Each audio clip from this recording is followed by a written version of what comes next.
Thank you, kids. Today we have another Scooby Doo book. Scooby, Scooby Doo, where are you? Do you know that song? This is Scooby Doo Keep Away Camp. I think it's under there. Can you see it? It's supposed to be an SL. Sleepaway Camp, but they've crossed it out and put a K for Keep Away Camp. Uh-oh, I see a scary monster. Let's find out what happens in this mystery. It was the first day of summer. The kids from Mystery Inc. were on the way to Fred's old camp. "Let's go, gang," called Fred. "Like ready when you are," said Shaggy.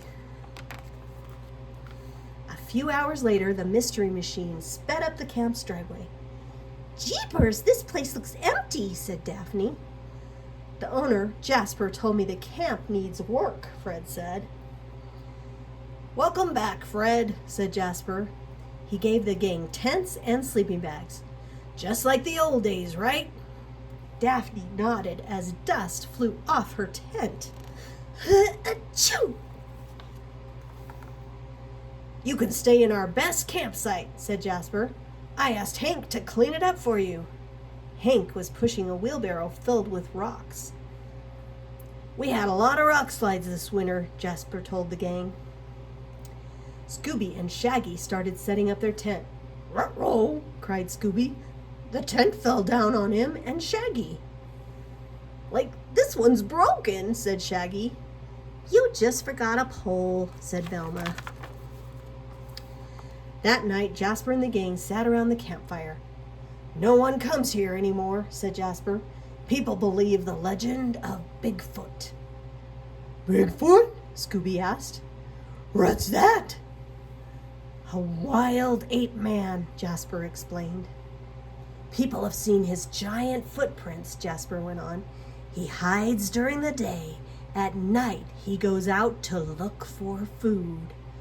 "Yikes!" cried Shaggy. "We better keep our snacks safe, right, Scoob?" "Right," said Scooby. Back in their tent, Scooby and Shaggy made funny shadows on the wall. "Like, check out my rabbit," said Shaggy. "Roll, Raggy," said Scooby. That night, there was a big storm. It woke up Shaggy and Scooby. Crash! Boom! Boom! Their tent began to leak. You ever been in a leaky tent? It's not fun. "Listen," said Shaggy, "it stopped raining." He peeked out of the tent flap. "Yikes, Scoob, what is that?" A dark figure loomed outside the tent. "Rah!" cried the creature. It ripped open the tent flap. "Bigfoot!" cried Scooby. "Like, run, Scoob!" Shaggy shouted. Scooby and Shaggy's shouts woke up Fred, Daphne, and Velma. "Look out, gang!" cried Shaggy. "Bigfoot is after us!" Bigfoot chased the gang all the way to the edge of the woods. Ah! Then it started to rain again. Bigfoot ran back into the woods. "Looks like he's given up," said Fred. "Maybe he's afraid to get wet," said Velma. The next morning, the gang told Jasper about Bigfoot. "If we follow his tracks, we'll find the monster," said Fred. "Like, count us out," said Shaggy. "Would you do it for a Scooby snack?" asked Daphne. A few Scooby snacks later, Scooby and Shaggy were following Bigfoot's track. "The trail leads into the woods," said Fred. "Follow me." "There's a cave up ahead," Fred said. Velma looked at the footprints. "It looks like Bigfoot headed that way." The tracks led to the cave door. "Jinkies," said Velma. "It's all boarded up." "Like, let's obey the sign," said Shaggy.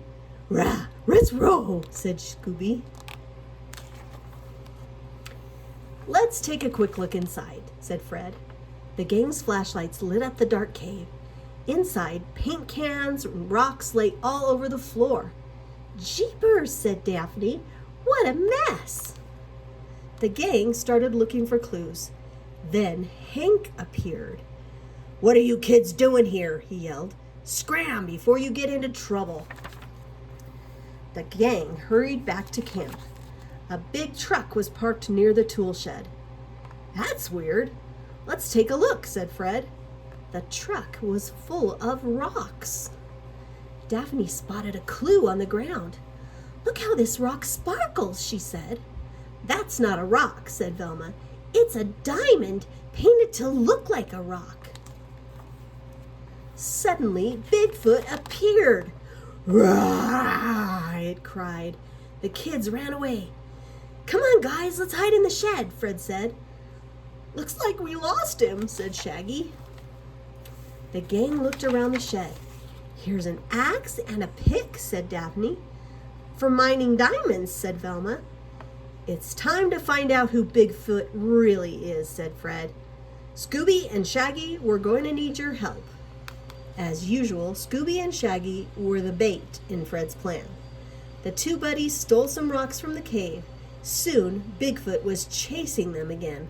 "Like head for the lake, Scoob!" Shaggy cried. Fred, Velma, and Daphne were waiting by the shore. Scooby and Shaggy hopped across a long row of boats. They raced toward the water park. "Roar!" Bigfoot growled as it chased them. Fred, Velma, and Daphne began the next part of the plan. What are they going to do? Bigfoot followed Scooby and Shaggy up the ladder of the water slide.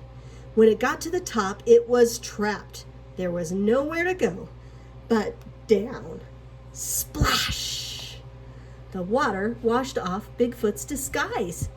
It was Hank. "You found a diamond mine in the cave on Jasper's land," said Velma. "And you decided to keep the diamonds," said Daphne. "I was going to be rich," said Hank, "if it weren't for you meddling kids." "I'll use the money from the mine to fix up this old camp," Jasper said. "Thanks, kids." The mystery ink finally got to relax. "Like Scoob, this is the life," Shaggy said. "Huh?" barked Scooby. "Scooby-Dooby-Doo!" The end. Great mystery. I hope you liked it. I love you. Bye.